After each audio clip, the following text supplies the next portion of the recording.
Bueno, buenas noches, de vuelta con el mismo Vaticanal y vamos a tratar de llegar a esta charla, la cuarta charla que estábamos haciendo sobre las reflexiones entre el construir, el habitar y ese modelo en la imagen de Goya sobre el fin de la razón y cómo podemos hacer para que el fin de la razón no produzca monstruos, sino que produzca una relación con una ciudad mejor, con un construir mejor, con una vida en armonía.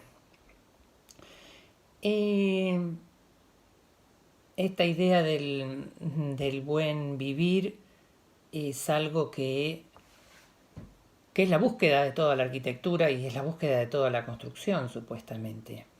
Eh, Hasta acá llevamos la reflexión sobre la idea del habitar, de cómo llegamos hasta 1950, como hasta mediados del siglo pasado, y hicimos las referencias entre la forma de habitar de Heidegger y la forma de habitar de lo que proponía el movimiento moderno, y nosotros tratamos de encontrar una mirada que enlace eh, que enlace esa búsqueda de la armonía entre lo natural y, eh, y, el, y la racionalidad de un modelo más justo. Eh, Ahora, en ese mismo contexto, casi al final de la Segunda Guerra Mundial, eh, otro personaje muy interesante que construyó la historia fue Winston Churchill, ¿no? Y Churchill dijo, como primer ministro de Inglaterra, de Gran Bretaña, decía que nosotros damos forma a los edificios y después los edificios nos conforman a nosotros. Y esto es una gran verdad que siempre tenemos que revisar. Así como por un poquito después otro arquitecto maravilloso, Luis Kahn, decía que la arquitectura es alcanzar la verdad, o es el alcance de la verdad. Y anteriormente Le Corbusier hablaba de que la casa tendría que ser como un estuche de la vida y que tendría que ser una máquina de la felicidad, ya como la versión mecanicista y el logro por el objeto y por la técnica, ¿no? Entonces, ¿cómo encontrar esa verdad sin, sin la desvirtuación de la técnica? ¿Cómo encontrar esa verdad en la casa, en el cuerpo y en la ciudad? Es todo un tema a recrear en el tiempo y en la armonía de la naturaleza, por eso hacíamos tanto hincapié en los elementos. Ahora, ¿qué nos pasa en la ciudad cuando estamos hacinados o estamos confinados, ¿no? Esa sería la gran reflexión. Ahora, la palabra hacinados viene de una raíz latina que es fácil, lo mismo que fascismo, que es como el manojo que sostiene voy a agarrar los lápices, como el manojo de espigas, como el manojo de los fideos. Eh, y ese manojo, esa falta de espacio que hay en el estrujar, en la estrechez, es lo que vulnera la falta de espacio, ¿no? Y es lo que vulnera la dignidad. A veces no es tan importante la cantidad de metros cuadrados, que sí es importante, cuanto más chiquitos son los espacios, más ahogados nos vamos a sentir, sino lo que es más importante es la relación de los metros cúbicos, lo que es más importante es la ventilación que tienen los espacios, es la perspectiva que uno pueda tener del horizonte, que uno pueda ver el cielo, que uno pueda ver el paisaje, que uno pueda tener verde próximamente. De hecho, uno de los parámetros es la cantidad de metros cuadrados que tiene, de metros cuadrados verdes, o la posibilidad de tocar la tierra, o de la cantidad de plazas y la cantidad de espacio para recrear la vista, para que uno no sienta ese hacinamiento y esa sensación de ahogo. Entonces, ahora esa sensación de ahogo es un tema que es el producto de toda una relación que tenemos con la tierra, de esa idea que Heidegger decía de apropiarnos faltándole el respeto, ¿no? Y esa utilidad de la técnica donde el único criterio era el consumo irrefrenable, ¿no? Una suerte de utilidad sin orden, una utilidad inarmónica que va contra nosotros mismos, y que eso es la base del capitalismo. Fundamentalmente esta crisis que vivimos ahora eh, tiende, tiende a ese tema, a la especulación, el hombre que especula y a costa de su propia razón, ¿no? Es el hombre como lobo del hombre. Y esa idea lo mismo sucede en el habitar. El habitar se malversa detrás de la función. Y nosotros hicimos como un grafiquito acá que tendríamos que pensar en un otro habitar, un habitar que está separando en la condición del vivir la función en propia de los ritos, de los escenarios de la vivienda, ¿no? En comer, en dormir, el lugar para soñar, el lugar para amar y el lugar para higienizar. Pero la casa debería contener la casa, y la ciudad deberían contener muchas otras funciones que tienen que ver no solo con el habitar, sino que tienen que ver con el sentir, con el pensar y con el hacer. Entonces, ¿qué pasa cuando todo esto queda excluido? Cuando el mercado excluye el lugar del sentir, que es el lugar del cuidar, excluye el templo, el teatro, el hospital, la cárcel, la plaza, que son los lugares para orar, para curar, para penar. Bueno, también la cárcel, ¿no? A veces la casa se convierte cuando estamos tan hacinados en una cárcel o en un lugar de reclusión. ¿Qué pasa con el lugar de pensar, con el lugar de idear, que está contenido en la biblioteca, en el estudio, en la escuela, el lugar para ver, para hacer, para aprender? ¿Y qué pasa con el hacer, ¿no? Cuando debe ser el lugar de la producción, y ahí la casa o la ciudad, ¿no? Deberían transformarse en cocina, en taller, en cultivo. Y de ahí deriva lo casero, lo artesano, lo del cultivar. Funciones que separan todo lo del vivir en un sesgo, en un recorte. Cada vez que recortamos, a veces lo hacemos con ese criterio tan utilitario y tan despojado de verdad, ¿no? Bueno, esa idea de eficiencia es la que nosotros tenemos que cambiar. Esa idea de la rentabilidad del metro cuadrado exclusivamente, sino pensar en un criterio más amplio. Ahora, mostramos ahí en los adjuntos unos modelos de planta que solo se veían sí, valga la redundancia, en plantas, donde lo único que se observaba era cómo meter el mobiliario para que funcionen de la forma más eficiente, como si fuera un modelo, un sellito casi. Y bueno, eso es lo que tenemos que tratar de generar, una formación para que el consumo y la especulación no nos doblegue el pensar. Y hablando de no doblegar el pensar, tendríamos que revisar el tema de también qué es confinar, ¿no? Es limitar, es obligar a alguien a residir en un lugar, es recluirnos. También es como la pena máxima para algunos, que puede ser la cárcel o anteriormente era el destierro.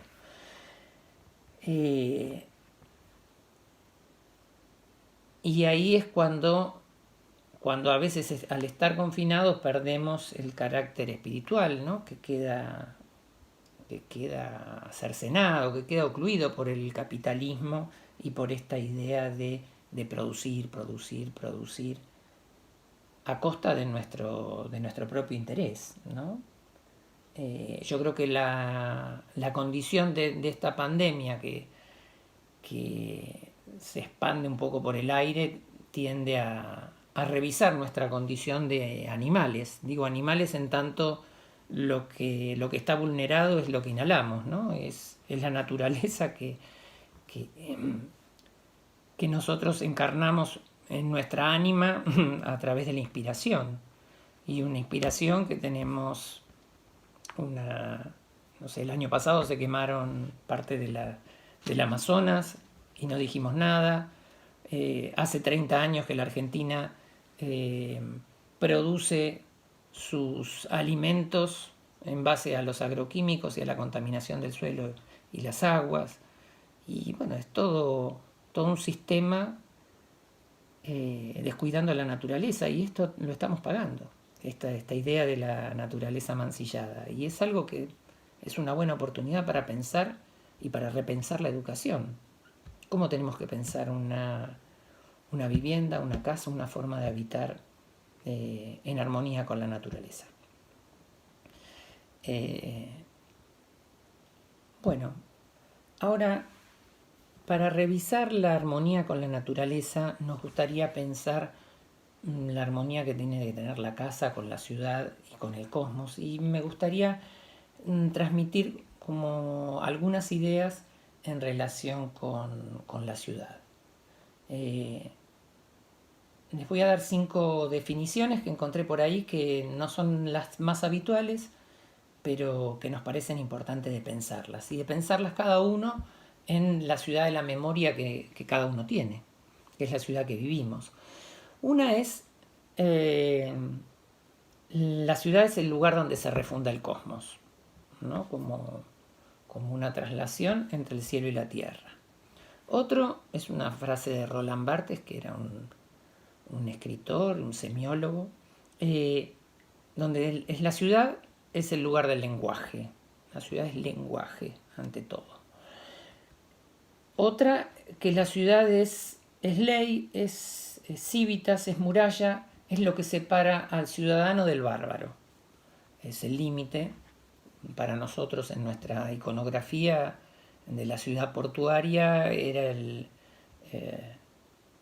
primer límite es el cordón del Riachuelo y la General Paz, ¿no? Lo que separa la ciudad de la barbarie en algún sentido, en el sentido más sarmientiano, digamos. Y de una ciudad que tiene más servicio, que tiene más ley, que tiene más urbanidad que la otra ciudad que está más descuidada, y que habría que trabajar para que eso no suceda. Otro criterio, si es que hablamos de civilidad, y si es que hablamos de progreso y de inclusión, y si hablamos de encontrar un equilibrio y una armonía y una justicia. Otro criterio que nos interesa, un cuarto criterio, que sería el concepto de la ciudad como laberinto. Es una idea que manejaba Walter Benjamin, que era un escritor y un filósofo alemán. Walter Benjamin decía que la ciudad es la realización del laberinto del flâneur. El flâneur es la persona que divaga, el que callejea en francés. Era típico de París, de perderse por las calles de París. Y la ciudad es eso, el lugar donde perdernos en la marea humana, donde perdernos de ser conocidos o reconocidos por otros. Distinto pasa en una aldea, en un pueblito, donde todo el mundo te conoce y te saluda. En la ciudad somos tantos que nos podemos perder en ese laberinto. Y en el laberinto de la multitud, en el laberinto de la densidad. Y la otra es un concepto que manejan, dos filósofos en el campo de la psicología, Deleuze y Guattari, que hablan de que la ciudad es flujo, es entrada, es salida, es ruta. Y con esas 5 ideas podríamos construir un modelo pentatónico y pensar nosotros, o pentagonal, en cómo nos resuena cada uno de nosotros. Yo iba a hacer el ejercicio de mi parte a ver en qué nos resuena a cada uno de nosotros para pensarnos en la ciudad. Y ustedes lo pueden hacer desde la perspectiva que tengan de la ciudad que habitamos, ¿no? Y cada uno tiene una ciudad en la memoria. La primera, la relación con el cosmos, a mí me refiere a las plazas, a ver la copa de los árboles, a ver a ver el cielo. Bueno, en el mes de mayo, como la Plaza de Mayo o los 24 de marzo ir a la plaza, o también la relación con los límites, que es una relación con el cosmos, ver un atardecer o ver el alba sobre el río, esa relación donde el agua, el cielo y el sol se mezclan, es algo sumamente importante en el desahogo, en la perspectiva del devenir. Una ciudad que le da, o que mucho tiempo le dio la espalda al río, como la nuestra. El otro punto para revisar sería el lenguaje, la ciudad como el lugar del lenguaje y qué extrañamos en esta situación de confinamiento, en esta situación de no podernos expresar. Yo extraño mucho la imposibilidad de ir a un bar, para leer, para desconectarme del tiempo, para encontrarme con la lectura, con la reflexión, con la palabra y también compartir una charla con un amigo o amigos. El café, la amistad, es algo que hoy siento vulnerado a partir de este confinamiento. Después, ¿qué pasa con la ley? Bueno, que sería la ciudad como condición de ley, como separación entre la ciudadanía y la barbarie, y muchas veces revisar la condición del desajuste que hay entre el conurbano y la ciudad. Digo, desajuste en cuanto a seguridad, desajuste en cuanto a precios, desajuste en la gente que vive en ciudad de dormitorio, que tienen 2 horas para acceder a los beneficios de la centralidad. Y también relacioné una cosa que me pasa en mi experiencia personal de cómo disfruto la ciudad. A mí me encanta el tango, bailo el tango y extraño la ley que es propia de la liturgia, de todas las milongas, el abrazo, esa suspensión en el tiempo que genera el baile, ¿no? Para los que tienen esa posibilidad de disfrutar, eso es algo que el fluir de la música, una detención del tiempo, y eso es algo sumamente interesante desde la memoria de cada uno. Otros lo podrán evocar por otro lado. El cuarto esquema o la cuarta idea que les propuse charlar es sobre esta idea del laberinto del Flaner. Bueno, a mí eso me encanta, perderme en la ciudad, salirme del ritmo de la locura y ponerme a caminar por caminar.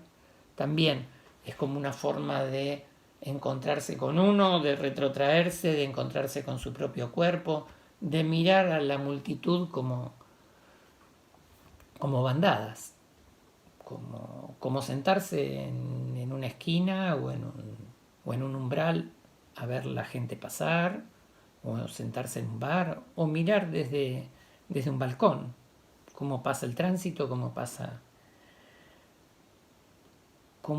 la gente corriendo, cómo pasa el tiempo. Una forma de matar el tiempo. Y yo creo que un poco lo mismo pasa con esta cosa de lo que veíamos como la relación del flujo, ¿no? Esta frase de Deleuze y Guattari que hablaban que la ciudad es eso, que flujo, es interacción. Y lo que extrañamos de toda esa interacción de la ciudad, o lo que yo en particular extraño, es esa memoria, es esa noción de la distancia y del tiempo que nos acerca o nos revisa el sueño de la razón, ¿no? Me acuerdo ese tango de Laia Blasquez que decía: ahora sé que la distancia no es real y me descubro en cada punto cardinal. Bueno, eso es lo que nos incita a revisar la ciudad que tenemos nosotros en la memoria, la ciudad que nos cobija, la ciudad como una madre que nos contiene y la ciudad como una relación con el pasado y con el futuro que está en la memoria, que está en el anhelo, que está en el deseo. Así que bueno, hacia ese fin los invitamos a pensar un poco la ciudad y a revisar la función del habitar.